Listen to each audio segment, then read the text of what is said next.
Բարև ձեզ հարգելի Facebook-յան ընկերներ եւ ոչ միայն ընկերներ։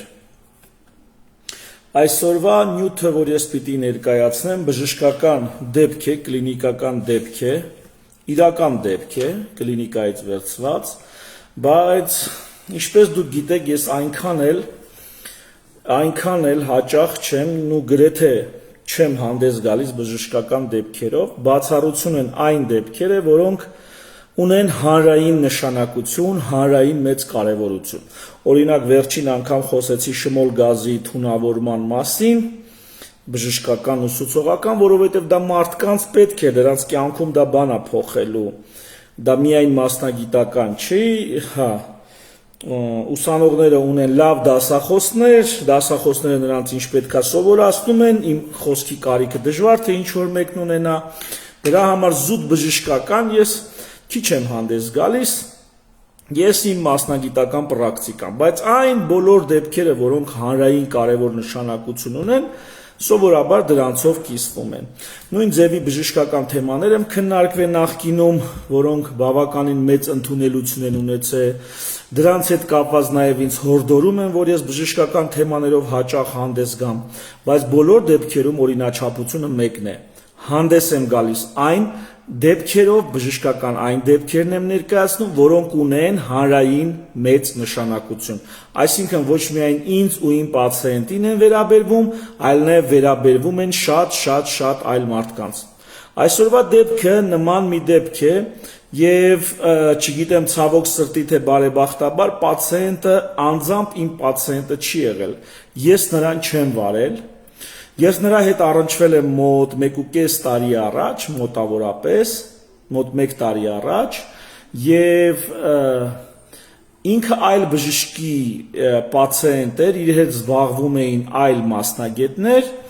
այլ ոլորտից, ոչ գաստրոենտերոլոգիական, նույնիսկ գաստրոենտերոլոգներ կային, ովքեր զբաղվում էին նրա բուժմամբ, բայց ես հիմա մանրամասը չեմ հիշում, թե բժիշկն էր նրան ուղարկել ինձ մոտ, թե երկրորդ կարծիք լսելու համար էին ինձ դիմել, համենայն դեպս ինձ դիմեցին, ես կոնսուլտացիան արեցի եւ 1.5 տարի, 1 տարուց ավել անց պացիենտը ինձ ուղարկեց իր ախտորոշումը, իր տվյալները եւ լիքը բան ինձ համար դարձավ պարզ, շատ հետաքրքիր եւ պացիենտը խնդրել է, որ ես իր անուն ազգանունը չտամ, բայց ցանկացել է, որ դուք հարգելիներս իմանաք այս կլինիկական դեպքի մասին, ես էլ ներկայացնում եմ պացիենտի խնդրանքով։ Վերջում շնորհակալություն կհայտնեմ այն բժիշկներին, գլխավոր են դերակատարներին, ովքեր զբաղվել են պացիենտի ախտորոշմամբ եւ բուժմամբ։ Եվ այսպես եկեք քննարկենք 38 տարեկան իքական սեռի պացիենտ, ով դիմել էր բուժօգնության, իրպես հարյուրավոր մարդիկ դիմում են բուժօգնության, հարյուրավոր, հազարավոր մարդիկ դիմում են բուժօգնության։ Մեր պացիենտը դիմել էր բուժօգնության տենդով, մարմնի ջերմությունը, ջերմաստիճանը անոթափոսում բարձրանում էր 39 աստիճան եւ հոդացավերով սրունք-թաթային հոդերում, այսինքն կոճերի շրջանում, լինում էր այտուց, ցավ, ուռածություն, կարմրածություն, այս նշաններով դիմում է բուժօգնության։ Բուժօգնության, երբ որ սկսում են հետազոտել, տեսնում են, որ մեր աղջկա մոտ կա լեյկոցիտների քանակի կտրուկ անկում եւ կա չափավոր անկում հեմոգլոբինի։ Մտածում են, որ երևի հոդային ինչ-որ խնդիր է, հոդային ինչ-որ մի հիվանդություն է, սկսում են ստուգել։ Միևնույն ժամանակ արյունաբանն է աշխատում, այսինքն երկու մասնագետ իրար հետ աշխատել են պացիենտի հետ։ Արյունաբանը եւ հոդաբանը։ Արյունաբանը Մելիք Անդրեասյան, հոդաբանը Վալենտինա Վարդանյան։ Ես իրանց էպիկրիզն եմ կարդացել, այս էպիկրիզից եմ վերցրել այս անունները։ Եթե էլի մասնագետներ են աշխատել պացիենտի հետ, կներեք, որ ձեր անունը գրած չի, ես չեմ կարող հիմա հրապարակել։ Բայց ես որպես շնորհակալություն եւ որպես կարեւոր, շատ կարեւոր այս հարցում ուզում եմ ձեզ ցույց տալ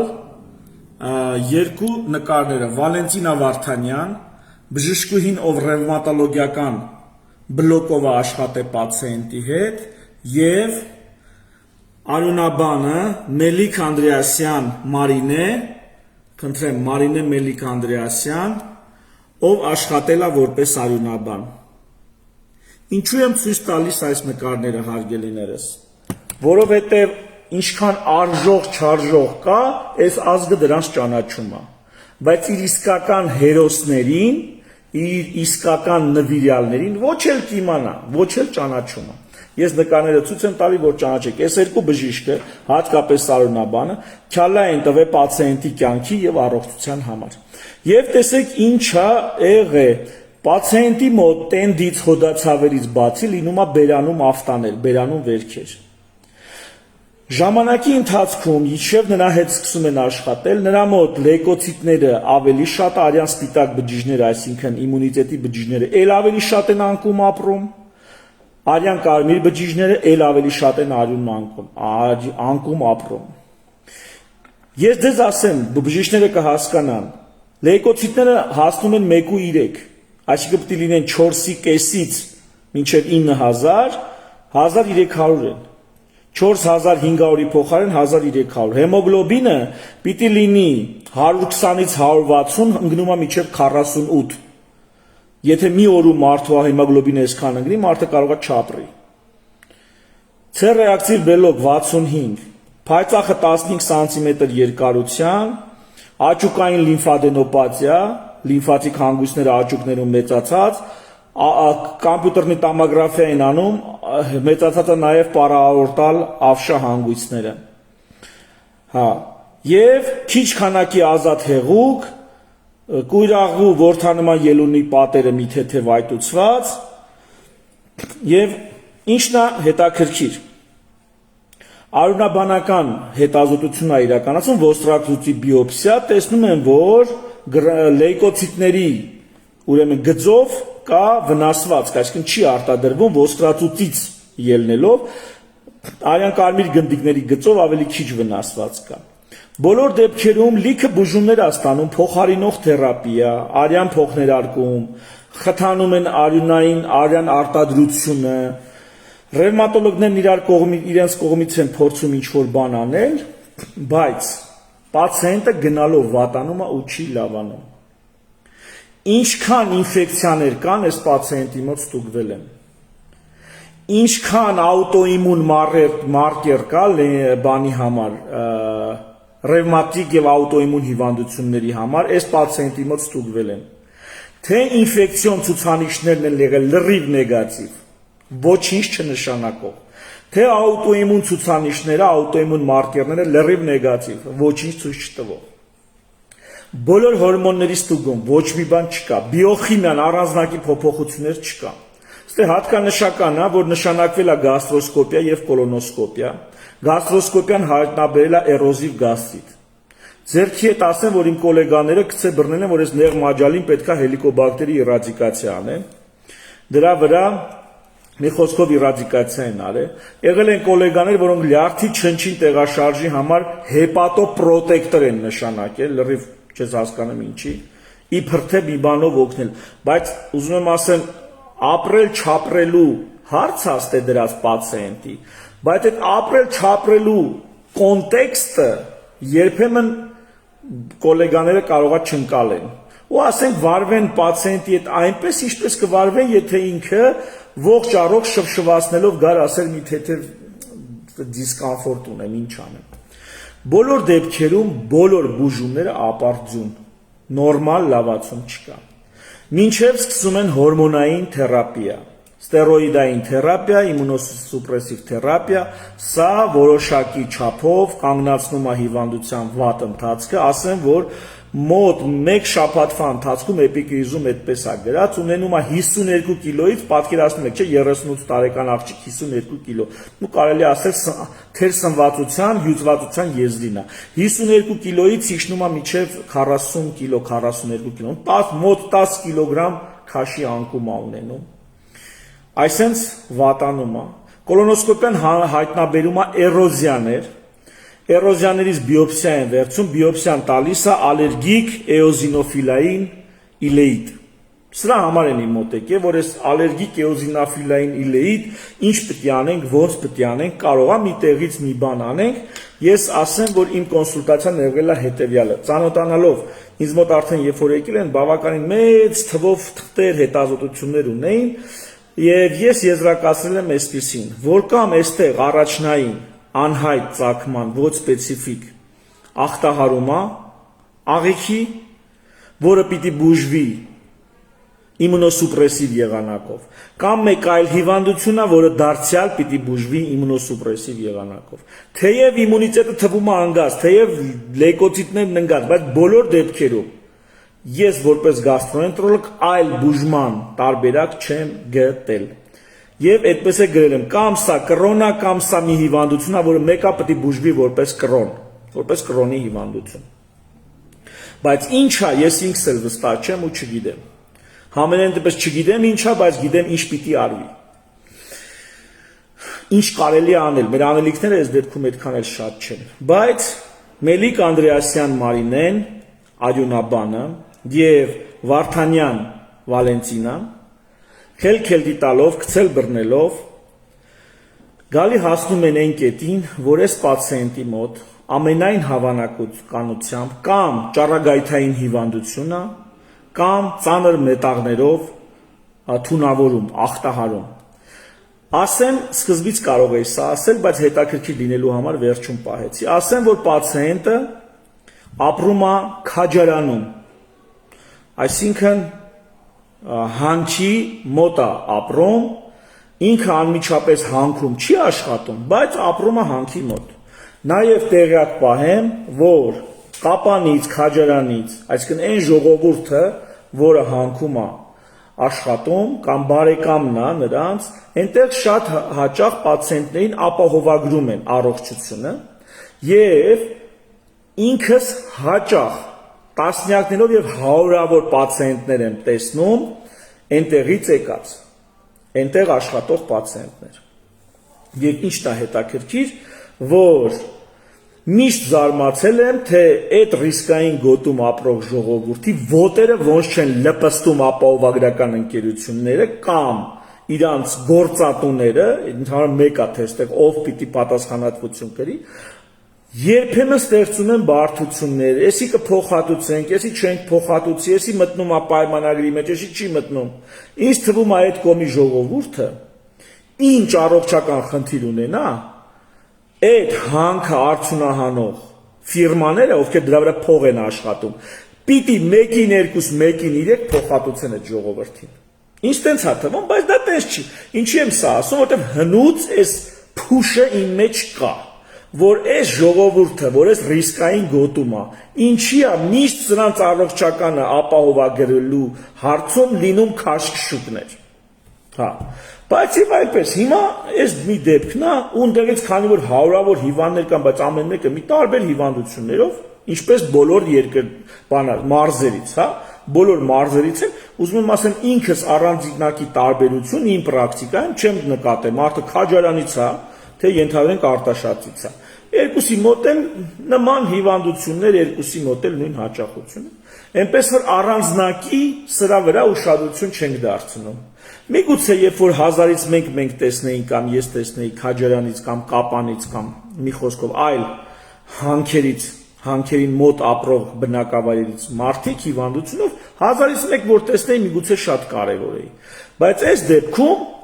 ամեն օր այնքան հաճախ ենք տեսնում, որ չենք խորանում։ Դե հիմա ինչ տարբերություն որտեղից է։ Բայց Մարինե Մելիք Անդրեասյանը, արյունաբան, եւ Վալենտինա Վարդանյանը, ռևմատոլոգ, եզրակացնում են, որ պացիենտի մոտ ելնելով այն բանից, որ ինքը հանքերին մոտ է ապրում եւ աշխատում, գրասենյակային աշխատանք անում, հանքում չի աշխատում, էսի ասեմ։ Այս պացիենտի մոտ ամենայն հավանականությամբ կամ ծանր մետաղներով թունավորում է, կամ ճառագայթային հիվանդություն, այսինքն ռադիացիա։ Հոկտեմբերյանից օրինակ հոկտեմբերյանի պացիենտներին էլ մեծամորի պացիենտներին էլ չենք մտածում, որ ռադիացիա է։ Էդ էլ ասեմ։ Չենք մտածում, որ ռադիացիա է։ Ավելին ասեմ, ես ունեցել եմ մեծամորից պացիենտ, ում ապահովագրությունը լրացել էր, իր մոտ պանկրեասի քաղցկեղ էր։ Բայց ապահովագրությունը լրացել էր։ Ու այդ մարդը շվարած ասում է ես ինչ պետք է անեմ, ես ոնց պետք է անեմ։ Իսկ ինձ թվում է որ ու ինքը աշխատում էր ատոմակայանում։ Ինձ թվում է որ այսպիսի տեղեր աշխատող եւ այսպիսի զոնաներում ապրող մարդկանց մտնելով չպետք է ասի թե իրանց առողջական խնդիրը որ եղավ իրանք ինչ պետք է անեն։ Ոտերները լպստելով իրանց տնօրենները պետք է փոխհատուցեն 1-3։ 1-3 պետք է փոխհատուցեն։ Բայց ելի եմ ասում մեր երկրում այդպես չի։ Եվ այսպես պացիենտը մեկնում է Գերմանիա եւ Գերմանիայում այս էպիկրիզով մեկնում է Գերմանիա։ Եվ մեր փայլուն բժշկուհիների դրած ախտորոշման ուղղությամբ սկսում են քննություններ իրականացնել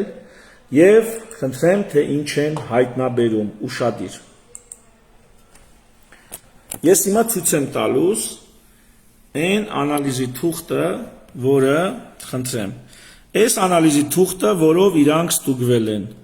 Արծաթը նորմալ, թալիում նորմալ, ուրան, ուշադիր ուրան 0.32, նորմայում պետք է լինի 0.08, նորմայից 4 անգամ բարձր է այս մարդու օրգանիզմում ուրանի մակարդակը։ Ուշադրություն։ Ուրանի մակարդակը 4 անգամ նորմայից բարձր։ Այստեղ բիսմութ, վանադիում, ցինկ, ցիրկոնիում նրանք նորմայի մեջ եւ մեկ էլ անագի մակարդակը նորմայից 1.4 անգամ բարձր է։ Պիտի 1-ից ցածր լինի, բայց նրա մոտ 1.4 է, ուշադիր։ Այստեղ 1.4-ով է բարձր, 1.4 անգամ, իսկ այստեղ 4 անգամ է բարձր։ Սա ուրանը, սա էլ բանը, անագը։ Սա էլ լաբորատորիան։ Սա էլ պաշտոնական փաստաթուղթը։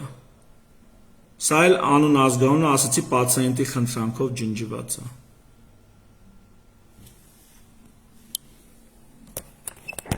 Ուրանով թունավորում։ Սա այդ մարդու դիագնոզն է։ Մնացած ամեն ինչ սկսել է դրանից հետո։ Ուրանով թունավորումը մի քանի տեսակ կլինիկական դրսևորումներ կարող է ունենալ, որոնցից մեկը սա է։ Այստեղ լրացիչ հարցեր են առաջանում, ես շատ չեմ հասկանում պրոֆեսիոնալ հիվանդություններից, բայց այնտեղ գերմանացիները գնել են, որ ափալ-թափալ ձեր հանքի հիմնարկի բժշկին տեղյակ պահեք, որ այսպիսի բան ենք հայտնաբերել։ 150 կիլանոց մարդը պիտի վիրահատվի, քաշի, բարիատրիկ վիրահատություն է պետք, խնդրում եմ ուրիշ հարցերով մի շեղեք։ Այս հարց տվեցին, ասում եմ 156 կիլանոց մարդը մի բան կարող անի վիրահատվի, այնտեղ հատուկ վիրահատություններ կան, որոնցով քաշը անկում է ապրում։ Դա ստամոքս աղիքային վիրահատություն է, որպեսզի սնունդը նորմալ չներծծվի եւ մարդը չչաղանա, հակառակը նիարի։ Բարդ գործ է, բայց սկիզբը դա է։ Մի խոսքով ուրանով թունավորում։ Ես չգիտեմ Հայաստանում էլի եղել է այդպես դեպք, թե չէ։ Ես չգիտեմ Մելիք Անդրեասյանն ու Վալենտինա Վարդանյանը իրանք Մարինե Մելիք Անդրեասյանն ու Վալենտինա Վարդանյանը կհամաձայնվեին այս դեպքը կլինիկական հրապարակել, որովհետև ինքը ենթադրում է որոշակի խնդիրներ, բայց ես ուզում եմ հատկապես ուշադրությունը հրավիրել այն ժողովրդի բնապահպանների, ովքեր պայքարում էին հանքերի բացման դեմ, ովքեր գիշեր-ցերեկ մտահոգ էին մարդկանց առողջությամբ եւ այլն։ Խնդրեմ ժողովուրդ ջան, ես ինձ միշտ հարցրել են, դու չես նկատել հանքերում ապրող ժողովրդի մոտ ավելի ռիսկային վիճակ։ Ես չէի նկատել, բայց սա ուրանով թունավորում ու էլի ինչի պղնձամոլիբդենային հանքի մոտ ուրանով թունավորումն ինչ կապ ունի, ես դա չգիտեմ, ես դա չեմ հասկանում։ Մասնագետները պետք է ասեն, սենց բան լինում է, թե չէ։ Այսինքն ուրանով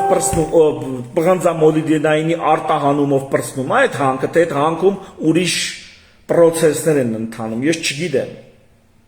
Մասնագետները դրան պիտի ասեն, համենայն դեպս Քաջարյանից մարդը թունավորվել է ուրանով։ Քրոնիկ թունավորում է սա, ժամանակի ընթացքում մտել է օրգանիզմ դանդաղ։ Եվ այս խուճուճ դեպքը հոդացավերով, տենդով լիմֆադենոպաթիով գեներալիզացված, իմունոդեֆիցիտով, ձեռքբերովի իմունոանբավարարությամբ, էնտերիտով, ավտաներով, պարապրոպտիտով, այդ մոռացա ասեի, լիքը տեղեր իմունիտետը որ արդեն ընկած է, որտեղ ինչ ասես բորբոքվում է, որտեղ ինչ վերք ասես բացվում է։ Այս ամեն ինչով այս հիվանդը ուրանով թունավորում է եղել։ Ու պացիենտը ուզացավ, որ մենք իմանանք։ Եվ էլի ցավոք սրտի Հայաստանում այս թուգումը չի արվում։ Եվ չի բացառվում, որ լինեն էլի պացիենտներ, որոնց մոտ տենց էլ մենք չենք կարող դիագնոզենք։ Մենք տենց էլ չենք բացահայտում այդ մարդը ինչ խնդրեմ էր, ինչից սկսավ, ինչից եղավ, վերջը որ մեռներ այս պացիենտը, տնից տեղից հեռու իրանից հեռու։ Այս պացիենտը որ մեռներ, էս չենք իմանալու, որ ինքը Գերմանիա չգնար, իդեպ ընթացքում անաֆիլակտիկ շոկ ա լինում, միգրե փրկում են կյանքը այս աղջկա։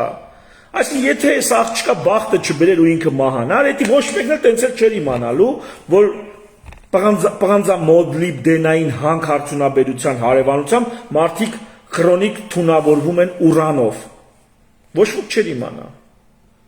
Բա հարազատներս,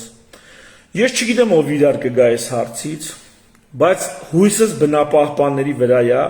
այն հասարակական ակտիվի վրա է, այն ակտիվիստների վրա է, որոնք այս հարցը այսպես չեն թողի։ Ասեն, որ պացիենտի բուժումը դեռ լիարժեք սկսված չի, ինքը չուզեցավ ես իր անունը տամ, բայց ոնց հասկացա նույնիսկ ֆինանսական հարցեր կան, խնդիրներ կան իր բուժման հետ կապված ու չեմ զարմանում, հետ չեմ զարմանում։ Միլիոնը կքամեն այդ հանքերից կտանեն, այդ ժողովրդին քոր գրոշնց կշպրտեն իբր թե լավություն են անում։ Այդ իմացա, որ ֆինանսական հարցեր կա ու բուժումը լիարժեք դեռևս սկսած չի։ Եթե հանրային արձագանք լինի, եթե սա հանրային հնչեղություն ստանա այս դեպքը, կարծում եմ, այդ մարդն էլ, այդ աղջիկն էլ վերջառաջ կհամաձայնվի, որ իր անունը հրապարակվի, եւ եթե միգուցե նաև օգնություն այդ մարդուն հասնի, չնայած իր ապահովագրականը կամ եթե ապահովագրականը հետ կապ չունի, իր հանքը պարտավոր է այս բոլոր հարցերը,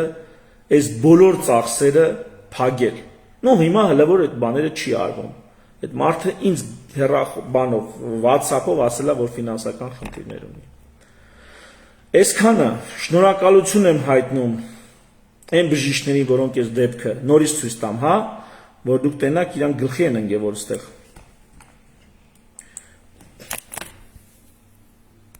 Խնդրեմ։ Մարինե Մելիք Անդրեասյան, ճանաչեք այս դեմքը։ Հայաստանում առանց ձեռքի տակ ունենալով են հնարավորությունները, որ ունեին գերմանացիները, այս մարդը, այս բժիշկուհին դրել է այն ախտորոշումը, որը հաստատվել է Գերմանիայում։ Եվ երկրորդ դեմքը, խնդրեմ, Վալենտինա Վարդանյան, ռևմատոլոգ, ճանաչեք։ Ճանաչեք ձեր արժանիներին, ազգս, ձեր իսկական արժանիներին ճանաչեք։ Այսքանը,